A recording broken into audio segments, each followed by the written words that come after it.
प्रिय साथियों, हमारा परिवार का शानदार कार्यक्रम माँ तुझे प्रणाम, इसमें हम माँ के दिव्य स्वरूप को नमन करने वाले हैं।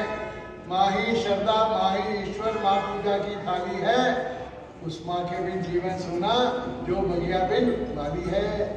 माँ एक प्यारा नाम देगी, महात्मा, आत्मा, परमात्मा, इन सभी की पूर्णता भी कब होती है जब इसमें माँ का समावेश होता है। माँ के सुंदर विश्वास को, सुंदर प्रकाश को, सुंदर स्वरूप को हम सभी नमन करते हैं। देखिए, माँ की प्रार्थना में, माँ के विश्वास में कितनी शक्ति है।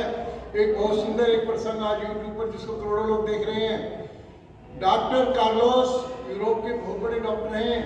इन्हीं दिनों की बात है, दिसंबर के महीने की, बड़े दिनों की छुट्टियां लेकर वो कहाँ जा रहे हैं? अपने घर हवाई जहाज में बैठे हुए हैं। अपना उनका निजी विमान है, उसमें बैठे हैं और अपने घर की ओर उड़ान भर रहे हैं। मौसम खराब हुआ, हवाएं तेज चलने लगी, बर्फ पड़ने लगी।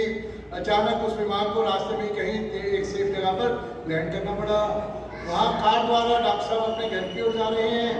कार लेकर जब वो ड्राइवर के साथ निकले रोड पर, मौसम ठीक था, लेकिन आधे घंटे में मौसम ऐसा हो गया, बिल्कुल बर्फीली हवाएं, कार पर बर्फ जमने लगी एकदम कितनी तेजी से ऊपर से आकर। ड्राइवर ने क्या कहा? ड्राइवर ने कहा, डॉक्टर साहब यदि हम इसी तरह चलते रहे तो आधे घंटे में हमारी पूरी कार पर बर्फ जम जाएगी, हमें आगे मार्ग दिखाई नहीं देगा, क्या करें? आगे शाम होकर अंधेरा होने वाला है, रात होने वाली है, मुसीबत बढ़ने वाली है हमारी। डॉक्टर कार्लोस ने कहा, ऐसा करो, पास में जो भी आपको कोई मार्ग दिखाई देता हो साइडों में, वहाँ से आप गांव की तरफ लो, किसी ऐसी आबादी की तरफ लो जहाँ रात को हम शरण ले सके।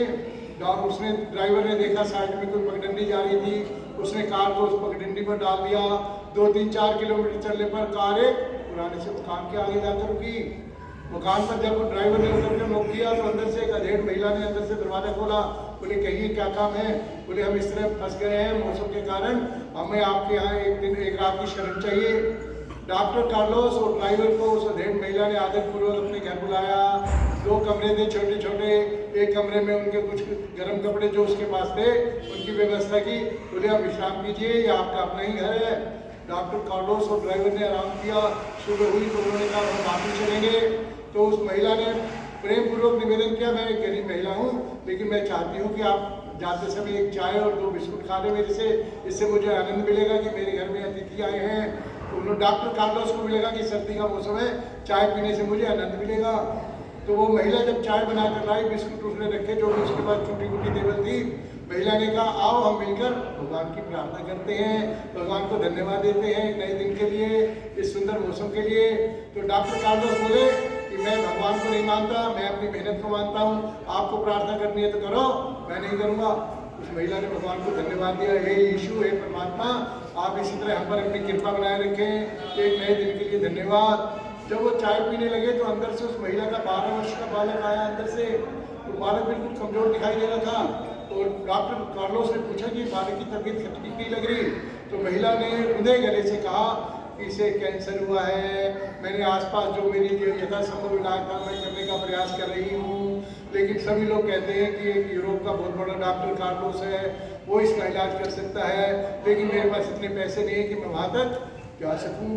अब डॉक्टर कार्लोस पर मानो बिजली गिरी। वो अब कल्पना कर रहा है, सोच रहा है कि रास्ते में मेरा विमान खराब हुआ तो कार में आए, कार कैसे इसके घर तक पहुंची। देखिए, एक माँ की विश्वास, माँ की प्रार्थना, माँ की श्रद्धा। डॉक्टर कार्लोस जो यूरोप का सबसे बड़ा चिकित्सक, उनको उनके घर पर आना पड़ा।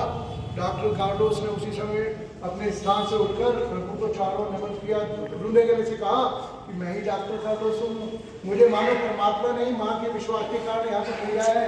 आओ इस बच्चे को मैं पूरी तरह से स्वस्थ करूँगा, इसके ऑपरेशन का जिम्मा किसका है? मेरा है। देखिए कैसी प्रकृति का विधान, माँ की श्रद्धा थी, विश्वास था उस परमात्मा में, उस प्रकृति ने, उस परमात्मा ने उस डॉक्टर को स्वयं उसके द्वार तक भेजा। और इस जब डॉक्टर कार्लोस की बात जब पूरे यूरोप में गई तो आज लाखों करोड़ों लोग उस परमात्मा के प्रति श्रद्धा से भर जाते हैं और साथ ही साथ क्या सोचते हैं कि माँ की प्रार्थना में कितना बल है। अभी उदयपुर की घटना हम देखते हैं, हमने उसको भी टीवी पर देखा। माँ का इकलौता बेटा रोड एक्सीडेंट में घायल हो गया, आईसीयू में एडमिट हुआ। वहाँ उसको डॉक्टरों ने ऑक्सीजन और सभी जो उनके साधन लगा रखे हैं, बच्चे को होश नहीं आ रहा। माँ जब उसको पता लगा तो उसको हॉस्पिटल के उसी कमरे के बाहर सिर टिकाए बिल्कुल सीधा बैठी हुई है। 2 दिन से उसने पानी की बूंद नहीं ली, कोई खाना नहीं लिया, एक ही मुद्रा में बैठी और भगवान से प्रार्थना कर रही, हाथ जोड़कर, हे भगवान मेरे बच्चे की लंबी आयु किसी तरह से बचाओ प्रभु। डॉक्टरों ने कहा कि बेटे के बचने की तो उम्मीद नहीं है, तो माँ से कहा मिलना चाहो तो उससे मिल सकती हो। अब हमें वैसे हमारे मेडिकल के पास इसका कोई साधन नहीं है।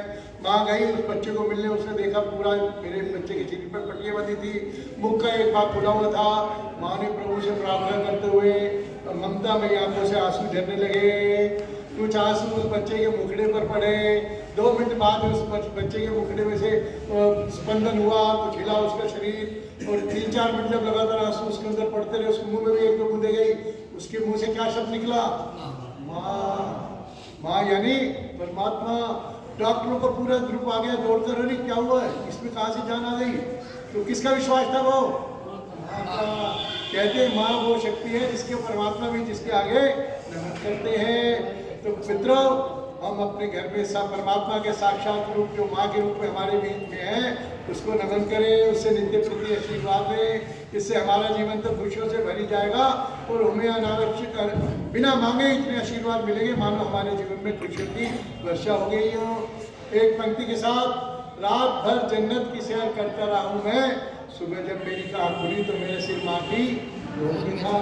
साक्षात जन्नत का स्वरूप है मेरी माँ, आप सभी की माँ, तो उनका आशीर्वाद लें और उसके साथ साथ भारत माता की भी सेवा करें। भारत माँ जिसकी गोद में पलकर हम बड़े हुए हैं।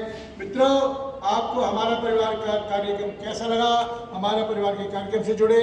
हमारा परिवार प्रत्येक सप्ताह प्रत्येक रविवार सुबह 7:30 बजे पंजाबी धर्मशाला में इसी तरह के संस्कार निर्माण के कार्यक्रम लगातार कर रहा है। आप इसमें परिवार से साधन आमंत्रित है। हमारा सारा कार्यक्रम पूर्णतया निःशुल्क होता है। प्रेम से बोलो जय श्री राम।